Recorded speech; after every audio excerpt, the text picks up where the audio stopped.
bueno, bienvenidos a esta reunión. Aprovechamos esta oportunidad que nos da la revista TEND de pensar, de aportar ideas en torno al humor. Esta es la revista online de la Asociación Psicoanalítica.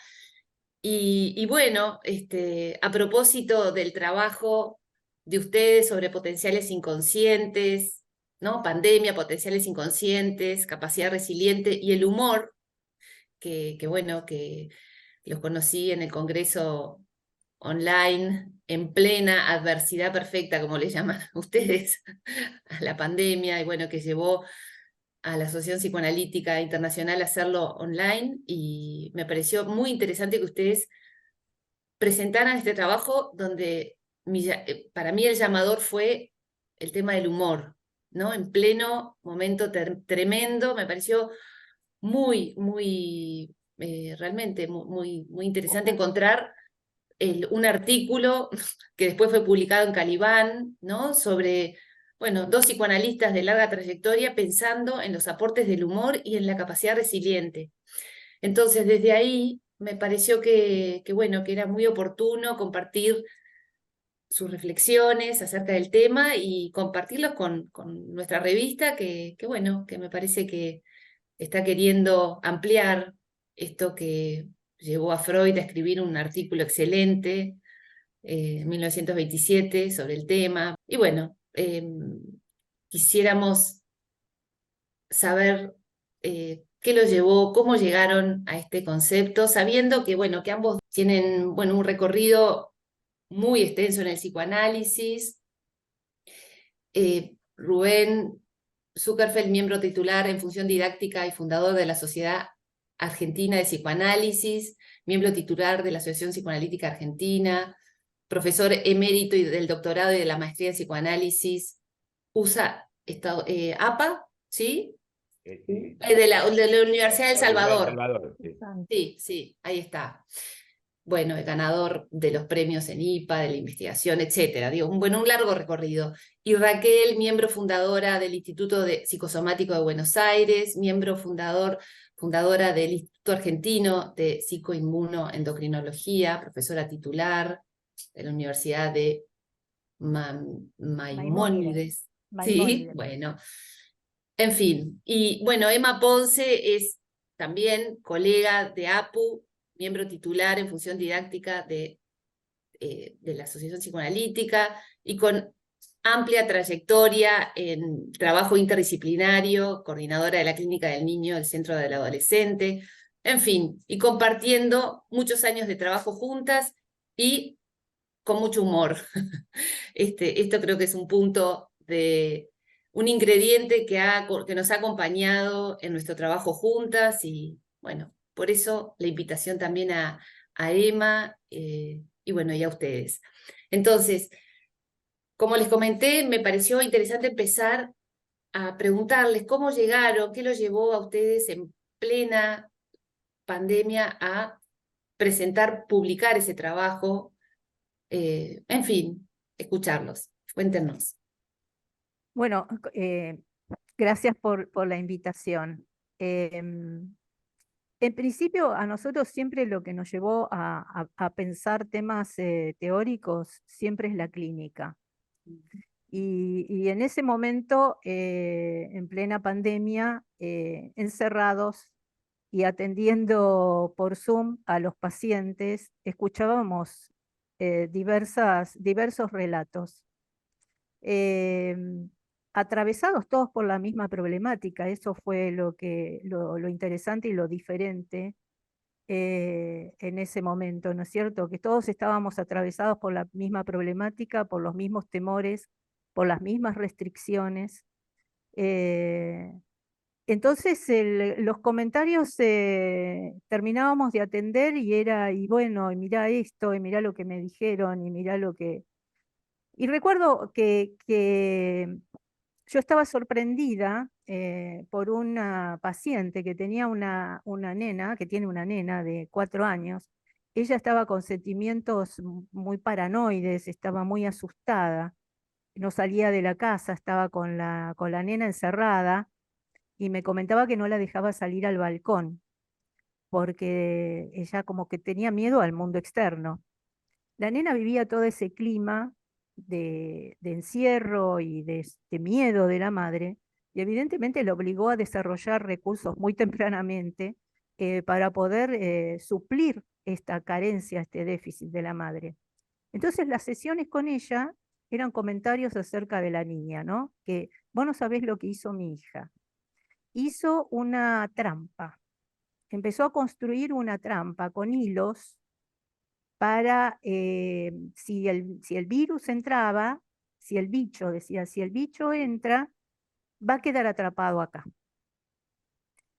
Ella me lo comentaba, iba como aliviándose con esos comentarios. Era increíble, ¿no? Ella que tenía miedo y la nena que le decía eso.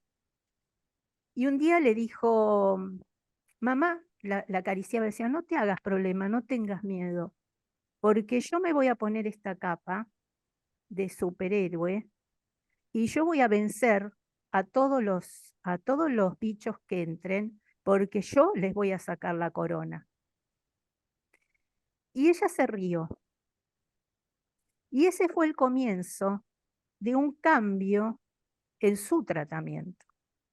Cuando ella se ríe por este comentario, evidentemente esta niña tenía que superar justamente todos los miedos de la madre y la obligaba a ejercer esa función cuidadora, pero yo veía el proceso en la madre, en la paciente. Entonces, ella empezó como a tranquilizarse, a aliviarse, y de a poquito pudo empezar a salir al balcón, a salir con la nena al balcón, a jugar en el balcón, pudo empezar a salir a la calle protegida. Es decir, fue un cambio fundamental. Entonces, como siempre, a nosotros nos interpela la clínica. La clínica y lo que vamos nosotros escuchando, viendo, leyendo. Nosotros empezamos a finales de los 80, justamente interpelados por una clínica nueva. Recuerdo, hay un comentario de McDougall en uno de sus libros, Alegato por una cierta normalidad, que dice, ¿dónde están aquellos neuróticos clásicos? Y nosotros veíamos que nosotros teníamos predominantemente una clínica no neurótica, no psicótica, y que evidentemente eso movía los fundamentos teóricos y clínicos con los que nosotros nos manejábamos. Paralelamente con eso, hay una lectura de los nuevos aportes dentro del psicoanálisis que traían también comentarios teóricos y referencias teóricas a nuevas formas de funcionamiento psíquico, que no es el típico funcionamiento neurótico. Toda la bibliografía que nosotros en ese momento manejábamos, Green, McDougall, Martí, dentro de la psicosomática, estaban haciendo referencias a conceptos como lo fronterizo, lo negativo, lo no representado, lo no dicho. Y bueno, ese comienzo tiene que ver justamente con una clínica diferente, con lecturas y formación distinta. Yo entré en ese momento justamente en el Instituto Psicosomático de Buenos Aires. Rubén en ese momento estaba siendo fundador del Instituto Psicosomático de Buenos Aires y había estado en el departamento de psicosomático de APA. Es decir, que yo empecé en el hospital en investigación en psiconeuroinmunoendocrinología. Había toda una cantidad de información nueva que a nosotros nos llevó a desarrollar conceptos teóricos nuevos y entender un funcionamiento psíquico a través de un modelo que desarrollamos en ese momento metapsicológico, que es el de la tercera tópica. Es decir, comenzamos justamente revisitando el modelo del aparato psíquico freudiano, partiendo de Freud. Y a partir de ahí desarrollamos el primer concepto clínico que tenía que ver con este esquema, con este nuevo modelo tópico, dinámico y económico, que es el concepto de vulnerabilidad. Y fíjense ustedes que ya la definición de vulnerabilidad incluye el concepto de potencial. Es decir, nosotros recibiendo una cantidad de información nueva, leyendo una cantidad de información nueva dentro del psicoanálisis, a partir de estas nuevas patologías, nos vemos en la necesidad como de responder esas nuevos aportes. Y esa interlocución que tenemos con los autores, por lo menos en nuestra cabeza, nos lleva a tener la necesidad de salir del concepto de determinismo y de estructura, que en cierta medida se estaba manejando en ese momento, aunque se traían nuevos aportes, había algo del determinismo y de las estructuras fijas que nosotros necesitábamos diferenciarnos. ¿Vos querés hablar? No. No, si no va a hablar ella, ¿sabes hasta cuándo? ¿No? Hasta la noche. Es lo que pasa en casa. Pero lo que quería, no, siguiendo con lo que decía Raquel, fue ahí que nos replanteamos un poco un clásico del psicoanálisis brillante, espectacular, genial de Freud, que es el concepto de series complementarias. Sí.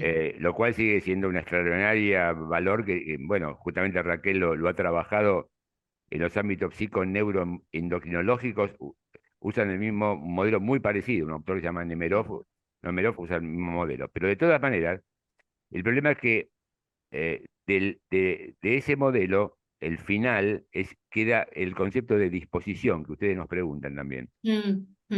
Y ahí nos empezó a hacer ruido porque en la historia del psicoanálisis, hoy en día tal vez ya notando, la disposición quedó casi como una fijación, disposición quedó como una marca casi de una vez y para siempre.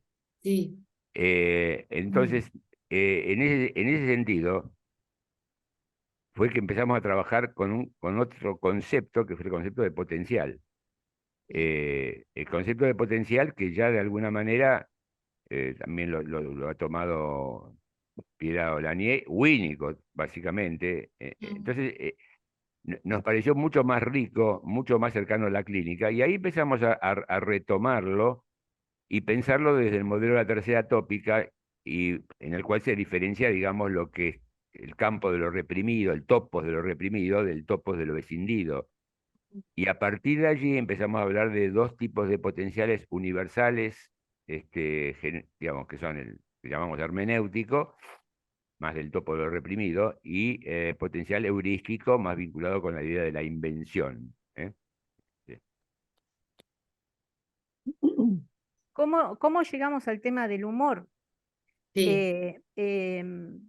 Cuando nosotros empezamos a investigar vulnerabilidad, hicimos una escala de vulnerabilidad, que el sentido era incorporar todos aquellos expresiones clínicas o formas de funcionamiento que estaban asociadas a la vulnerabilidad, ¿no es cierto? Como un pensamiento operatorio, la falta de proyecto, las redes sociales. Había un montón de cosas que tenía que ver con aquellos como lo que se consideraban factores de riesgos a la Sí. posibilidad de enfermar.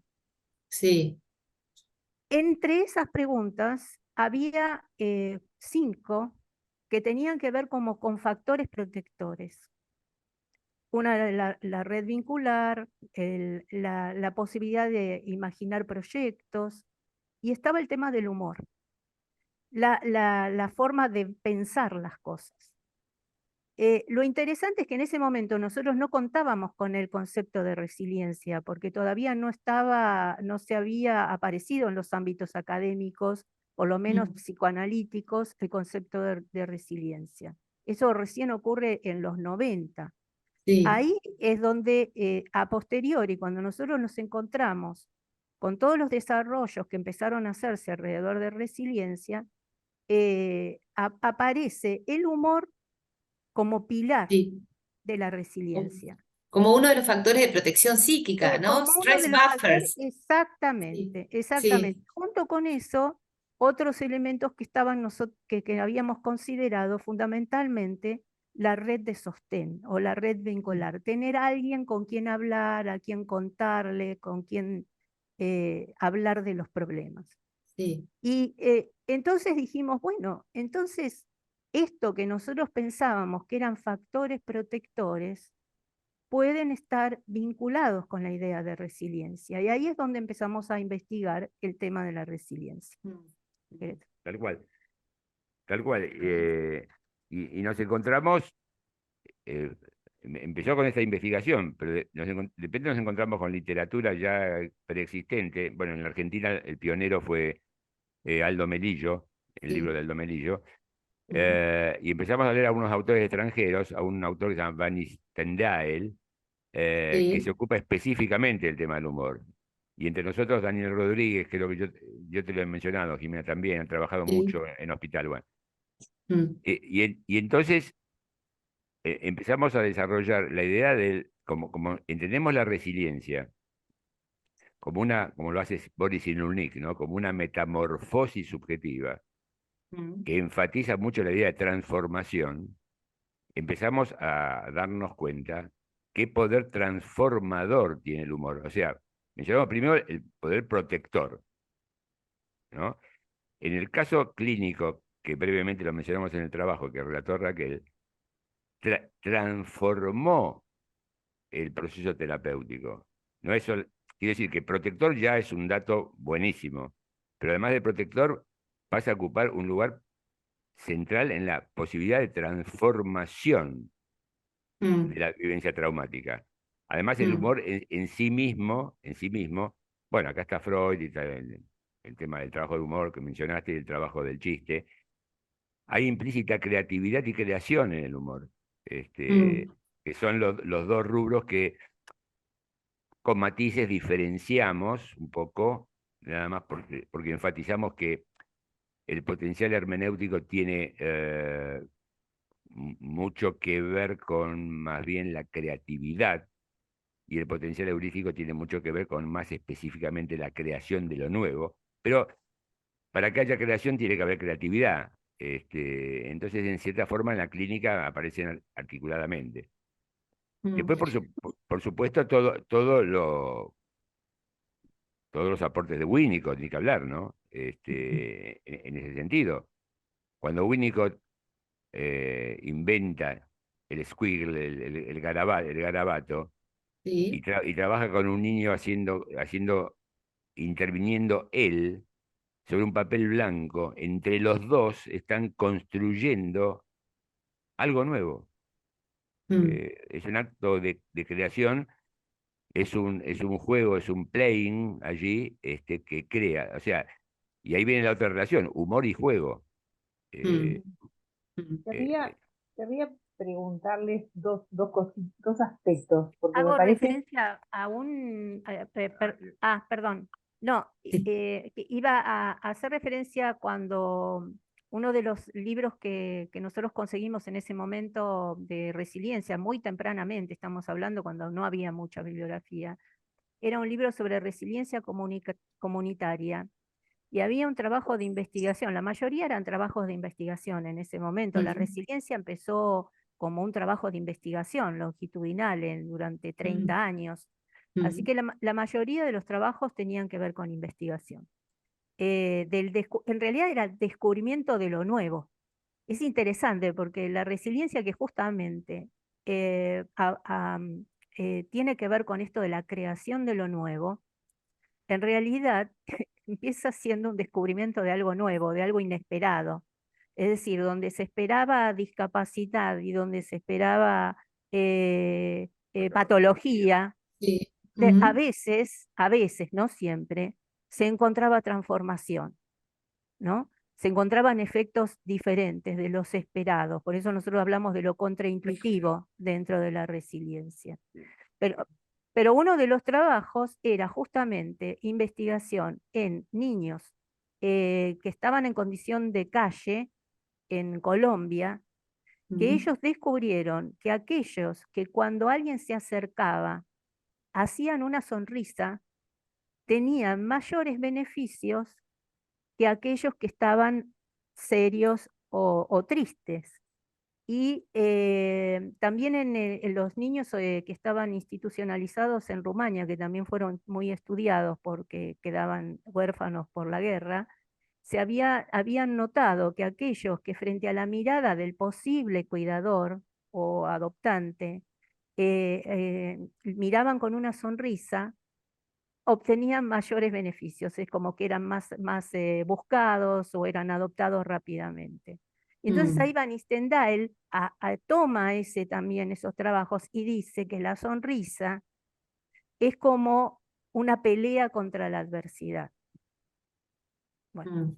A ver, Emma. No, Dale. yo quería plantearles, pensando en aquellos que no conocen los desarrollos de ustedes, primero que me parece súper importante tomar conceptos de otros campos, porque ustedes saben que, bueno, a veces hay como en el psicoanálisis reticencia o dificultad, por ejemplo, para tomar un concepto como el de resiliencia, que proviene más del campo de la psicología. Hay muchos otros ejemplos, ¿no? Con términos que producen un poco de resistencia, así como que no son psicoanalíticos. Y este desafío de hacer un trabajo psicoanalítico a partir de esos conceptos súper valiosos que uno puede encontrar en otros campos. Entonces, a mí me parece en ese sentido importantísimo, y según yo lo entendí, me parece que también hay algo de cómo ustedes lo van trabajando, que uno podría pensar que el propio análisis es un ámbito en el cual se puede trabajar el potencial resiliente del paciente o crear inclusive resiliencia dentro de lo que es el trabajo analítico, como algo de la parte de la transformación que se puede producir en un análisis, de acuerdo a lo que ustedes trabajan, podría pensarse como creación de resiliencia. Eso por un lado que me gustaría que ampliaran esta articulación psicoanalítica de la resiliencia para los que van a escuchar la entrevista. Esta otra cosa que me pareció interesante, porque también es una forma distinta de verlo, y me gustó, en esta, ustedes parten de bueno, de este topo, como decían, un poco de heterogeneidad también del inconsciente, donde incluyen todo lo escindido. Y bueno, también es una forma distinta de pensar lo escindido, que siempre lo escindido como nos acerca como aparentemente a lo más difícil de trabajar, a veces a lo que se piensa como las patologías más graves, ¿no? Y acá hay una vertiente de lo escindido como muy conectada también a la creatividad, o sea, como a la posibilidad, ¿verdad?, de esa capacidad de invención, que además, si está dentro del potencial heurístico, entiendo que tiene mucho que ver con la intersubjetividad, es decir, también como algo que solo se puede desplegar de un modo distinto, también lo podríamos pensar dentro del vínculo analítico. Entonces, bueno, estos dos puntos, ¿no? De lo que implica el integrar la noción de resiliencia al campo psicoanalítico, que ustedes lo tienen muy naturalizado, pero de pronto para otras personas es como más novedoso, y esta visión de lo escindido como, y de lo no significado como un punto de partida de la creatividad y de la invención. Entonces, bueno, me gustaría que tomaran estos dos aspectos, quizá más teóricos, pero bueno, qué interesante. Sí, mirá, en nuestra trayectoria, como preguntaba Jimena, hubo un momento importante, bueno, que es el título de nuestro libro, que es en realidad trabajar los trabajos de André Green, en particular a partir de un libro que se llama Locuras Privadas. Hay mucha literatura de Green, ¿no? Pero a partir de ahí en particular, y de alguna manera empezamos a trabajar el concepto de proceso terciario. Lo empezamos a trabajar previamente a lo que describió Raquel de cómo fuimos llegando a la resiliencia. Ya lo trabajamos, inclusive nuestro modelo de tercera tópica lo incluye como el tercer dinamismo. Hablamos del dinamismo de la represión, del dinamismo del barrido de la escisión, y un tercer dinamismo que es el de proceso terciario, que justamente es el que en la clínica, por lo menos metapsicológicamente, sostiene la idea de, bueno, que trabajar con el paciente en proceso terciario, como de alguna manera propone Green, es la manera justamente de, lo pensamos, de dar cuenta de aquello inenarrable, de aquello escindido, de aquello que no tiene palabras. Y entonces el analista construye, crea palabras, inventa. ¿eh? Eh, Eso era previo al concepto de resiliencia. Ahora, cuando nos encontramos con Cyrulnik, que define la resiliencia muy distintamente de las corrientes norteamericanas, que yo creo que ahí es donde se ha generado el lío y Sí, las dificultades de que el psicoanálisis asuma este concepto, lo incluya. sí. Cyrulnik, que sale muy vinculado con el psicoanálisis, muy amigo de Daniel Piloget en Francia, en fin, muy vinculado. No es un eh, extraño. no, no, para nada, para nada. Y entonces, fíjense, si ustedes se fijan, en nuestro libro la resiliencia está definida como la metamorfosis subjetiva, primero esa frase de Cyrulnik, producto de la activación de un potencial que implica funcionar en proceso terciario. O sea, nuestra manera de pensar la transformación es el funcionamiento dialógico con el analista en proceso terciario, como dice Green, en algo que permite que ni el proceso primario domine, sature, cope al proceso secundario, ni Mm, que el proceso secundario lo haga con el proceso primario. mm, Ese Ese movimiento, equilibrio, claro. ese mm, equilibrio, exactamente. Y mm. que eso es necesario, eso da fluidez libidinal y se crean condiciones psíquicas nuevas, pero siempre con la imprescindible existencia del vínculo intersubjetivo significativo, ponemos. Si un vínculo intersubjetivo significativo, entendemos hasta que se demuestre lo contrario, es un analista. Sí. Hay otros vínculos, pero el A analista ver, particularmente, ¿no? Sí, sí, el analista en posición de incondicionalidad. ¿Puede ser? Ahí es Claro, donde, sí, por eso, claro. ahí es donde a mí también me pareció interesante esto que planteaba Sema de pensarlo en el proceso analítico. A ver, el Perdón, analista en si se posición de, corta podemos retomar, porque, ¿no? sí, Podemos, con el mismo en link posición, podemos retomar. Ah, porque aviso que está sí, avisando que nos quedamos sin tiempo. bueno, pero el analista en posición de objeto indemne. Ahí es donde, pensando Winnicott, ¿no? Esto de, que me parece que sí, que es una de las posiciones eh, esperables de un analista, ¿no? Abstinente e incondicional, ¿no? La idea de Eh, incondicionalidad y la idea de presencia segura, digamos, es la idea de seguridad en el apego con el analista, tiene que ver con la posibilidad que tiene el analista de sostener lo escindido del paciente. Es sí, decir, sí, aquello que no pudo ser procesado o que no es procesado, pero que está en la sesión a través de la atención, a través de alguna palabra, a través de estas cosas que dice Green, tan como esas locuras privadas que salen del discurso, pero que, no, que el analista las pueda sostener para que en el momento en que el paciente pueda metabolizarlas, ser, como dice también Ben-Shakar, actuar como cometabolizador de lo mm, escindido, de lo disociado, de lo que no puede ser mm, dicho, de lo que no fue inscripto. Y mm, en ese mm, sentido, esa función de sostén es lo que vos decís, la incondicionalidad. mm, Es decir, mm, puedo sostener esto porque después vamos a poder darle palabra, pero darle palabra, crear palabra entre los dos, ¿no? mm, Eso que mm, también McDougall dice, generar un glosario, es decir, crear nuevas palabras para aquello que no tuvo inscripción. mm. Sí, interesante, porque ahí pienso en, volviendo al humor, ¿no? Como esto que decía Freud, las bocanadas de aire fresco, ¿no? Como para ¿no? Para poder trabajar con estas zonas sí, de lo inefable, de, de lo recóndito, estas cosas que sí, que serían como locuras privadas que a veces pueden hacer de interferencia, como el humor puede permitirnos, también el humor del analista, ¿no? O el humor en sesión, permitirnos darle espacio a través de una capacidad lúdica, porque yo entiendo el humor como una capacidad de juego, ¿no? Ahí coincido, Rubén, en esto de poder, bueno, hacerlo circular desde este lugar y con esta estética, ¿no? Esta estética que lo puede hacer como tolerable, digamos, ¿no? En sesión, ¿puede ser?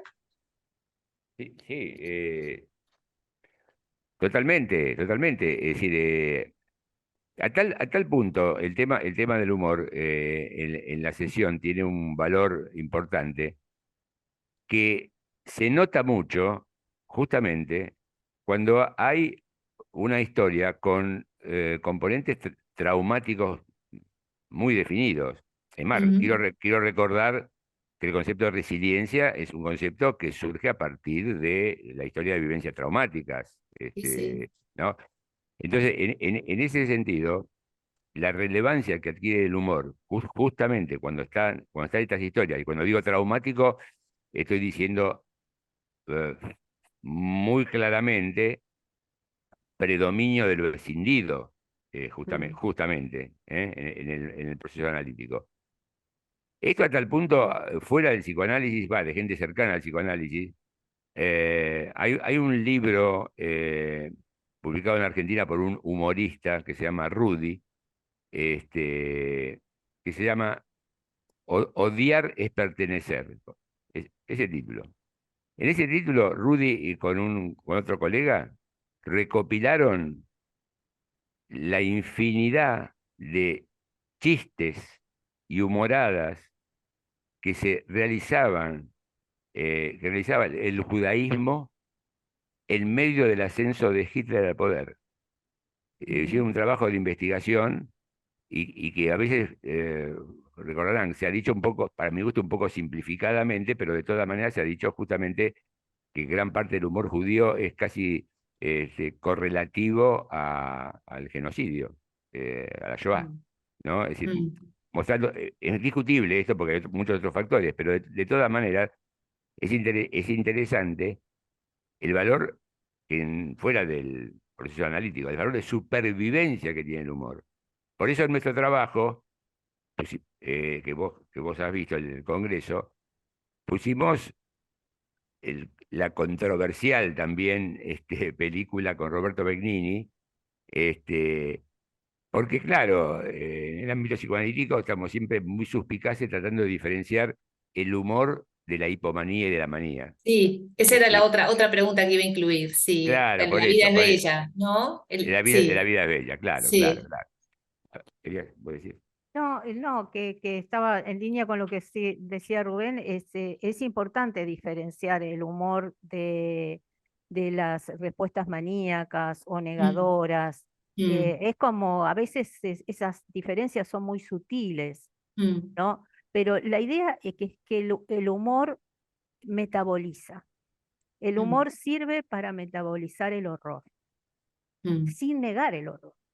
Es decir, mm, lo importante es que no se hace una negación de la realidad, mm, se hace que esa realidad sea más digerible, mm, Claro, sí, pudiera entrar de alguna manera en la corriente asociativa, que no quede disociada, separada del relato de la vida, digamos, de la narrativa que ese sujeto pueda hacer de su vida, que no mm, quede excluida. A mm, veces la posibilidad de incluirlas a través del humor, otras veces es a través de un sueño, otras veces será a mm, través de una fantasía compartida con el analista. Habrá distintas maneras, pero es la forma en que lo no dicho, lo no pensado, lo que queda inscripto, disociado en el cuerpo, sin posibilidad de mm, afecto y sin posibilidad de palabra, pueda mm, entrar en la narrativa del sujeto. Entonces, el humor es esa posibilidad, ¿no es mm, cierto? En donde mm, fundamentalmente no se está negando la realidad, sino que se la está pudiendo como generar un paisaje distinto para que pueda ser incorporado. mm, mm. Vale, sí. Em, yo creo que sin duda el trabajo de ustedes lo que enfatiza son todo ese lado de los recursos psíquicos potenciales con los que podemos trabajar, ¿no? Es decir, pensado no solamente desde, bueno, qué hacemos con la patología, sino qué hacemos en cada paciente o en cada ser humano con todo ese potencial creativo donde el humor se inscribe más del lado, uno podría decir, de los recursos saludables, como podría ser la sublimación, en fin, y que hay una creatividad potencial en el psiquismo que está del lado del analista, del lado del paciente, que tenemos que poner como, digamos, en un... sería un psicoanálisis de lo positivo, contraposición a la negatividad, ¿no? El psicoanálisis de lo negativo, que también es importante tenerlo en cuenta. Pero en ese sentido me parece que el trabajo de ustedes incluye en esta línea de rescatar una serie de aspectos que es muy importante, creo, en todo análisis tener en cuenta, ¿no? En todo vínculo, pero acá estamos pensando en nuestra tarea. Sí. Incluirlo en la escucha, ¿no? Sí. O sea, por eso me pareció muy interesante que en plena situación de adversidad, como marcaban ustedes al principio, que ustedes como argentinos también lo vivieron de una manera mucho más extrema que nosotros, me pareció muy interesante que quisieran incluir para pensar colectivamente en un congreso este tema, ¿no? Que me parece que sí, que por momentos lo desestimamos o ponemos demasiado foco en la patología y no en esta posibilidad transformadora, elaborativa, ¿no? de juego con la realidad. Entonces, bueno, para cerrar la reunión, creo que hay mucho más para conversar, intercambiar. Les agradezco muchísimo, les agradecemos muchísimo los aportes de ustedes, la disposición a, bueno, compartir sus ideas y, bueno, nos estamos viendo, ¿sí? Bueno, Un muchas gusto. Gracias. Muchas gracias. Y a Gracias. jugar, Bueno. a jugar, a jugar. A jugar, exacto, Jugar. seguir jugando con la realidad. Chao, chao. Bueno, Que estés muy chao. bien. Gusto. Hasta luego, chao.